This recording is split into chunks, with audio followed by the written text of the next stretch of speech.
నాగ పంచమి పండుగ ఆ రోజు పూజ చేయాల్సిన పద్ధతి ఇది. సనాతన ధర్మంలో నాగ పంచమిని ప్రతి సంవత్సరం శ్రావణ మాసంలోని శుక్లపక్షం పౌర్ణమి రోజున జరుపుకుంటారు. ఈ రోజున నాగదేవత ఆరాధనకు ఎంతో ప్రాముఖ్యత ఉంది. నాగ పంచమి రోజున నాగదేవతతో పాటు శివుడిని పూజించడం వల్ల కాలసర్ప దోషంతో సహా జీవితంలోని అన్ని సమస్యలు తొలగిపోతాయని, జీవితంలో సుఖసంతోషాలు కలుగుతాయని నమ్ముతారు. హిందూ క్యాలెండర్ ప్రకారం ఈ ఏడాది ఆగస్టు 9న నాగ పంచమి జరుపుకుంటారు. ఈ రోజున ప్రధానంగా 8 సర్ప దేవతలను వాసుకి, ఐరావత్, మణిభద్ర, కాళియా, ధనుంజయ, తక్షక్, కర్కోటకాస్య, ధృతరాష్ట్రుడు పూజిస్తారు. నాగ పంచమి ఎప్పుడు నిర్వహించుకోవాలో, శుభ సమయం ఎప్పుడో తెలుసుకోండి. నాగ పంచమి ఎప్పుడు? హిందూ క్యాలెండర్ ప్రకారం ఈ సంవత్సరం శ్రావణ మాసంలోని శుక్లపక్షం పంచమి తిథి 9 ఆగస్టు 2024 ఉదయం 8:15 ప్రారంభమవుతుంది.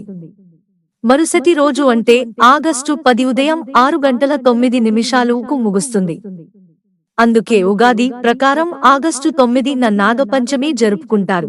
పూజా సమయం ఈ రోజున ప్రత్యేక పూజా సమయం మధ్యాహ్నం 12:13 గంటలకు ప్రారంభమై మధ్యాహ్నం 1 గంటకు ముగుస్తుంది. ఈ రోజున ప్రదోష కాలంలో నాగదేవత ఆరాధనకు ఎంతో ప్రాముఖ్యత ఉంది. ఆగస్టు 9న సాయంత్రం 6:33 గంటల నుంచి 8:20 గంటల వరకు సర్పదేవుడిని పూజించడానికి ఉత్తమ సమయం. ఇలా పూజించండి. నాగ పంచమి రోజున ఉదయం స్నానం చేసిన తర్వాత ఉతికిన దుస్తులు ధరించాలి. 2 శివలింగానికి నీటిని సమర్పించి శివుడిని ఆరాధించాలి. 3 దీని తరువాత వంటగది వెలుపల ప్రవేశ ద్వారం, ఆలయం తలుపులపై ముగ్గులు వేయండి. 4 బొగ్గుతో సర్పదేవతల చిహ్నాన్ని తయారు చేయండి. లేదా నాగ దేవత విగ్రహాన్ని కూడా ఇంటికి తీసుకురావచ్చు. 5 ఆ తర్వాత పూజ ప్రారంభించి నాగదేవతలకు పండ్లు, పూలు, ధూపదీపం, పచ్చిపాలు, నైవేద్యం సమర్పించాలి. 6 చివరగా నాగదేవతను ధ్యానించి హారతి ఇవ్వండి.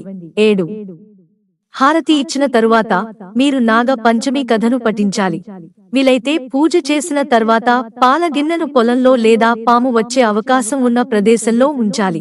అంతే, నాగ పంచమి పూజ పూర్తయినట్టే. కొన్ని రాష్ట్రాల్లో శ్రావణ మాసంలోని శుక్లపక్షంలోని 5వ రోజున అంటే శుక్రవారం ఆగస్టు 9న జరుపుకుంటారు. శ్రావణ మాసం శివునికి ఇష్టమైన మాసం. మిత్రులారా, ఛానల్ సబ్స్క్రైబ్ చేసుకోవడం మర్చిపోకండి. ధన్యవాదాలు.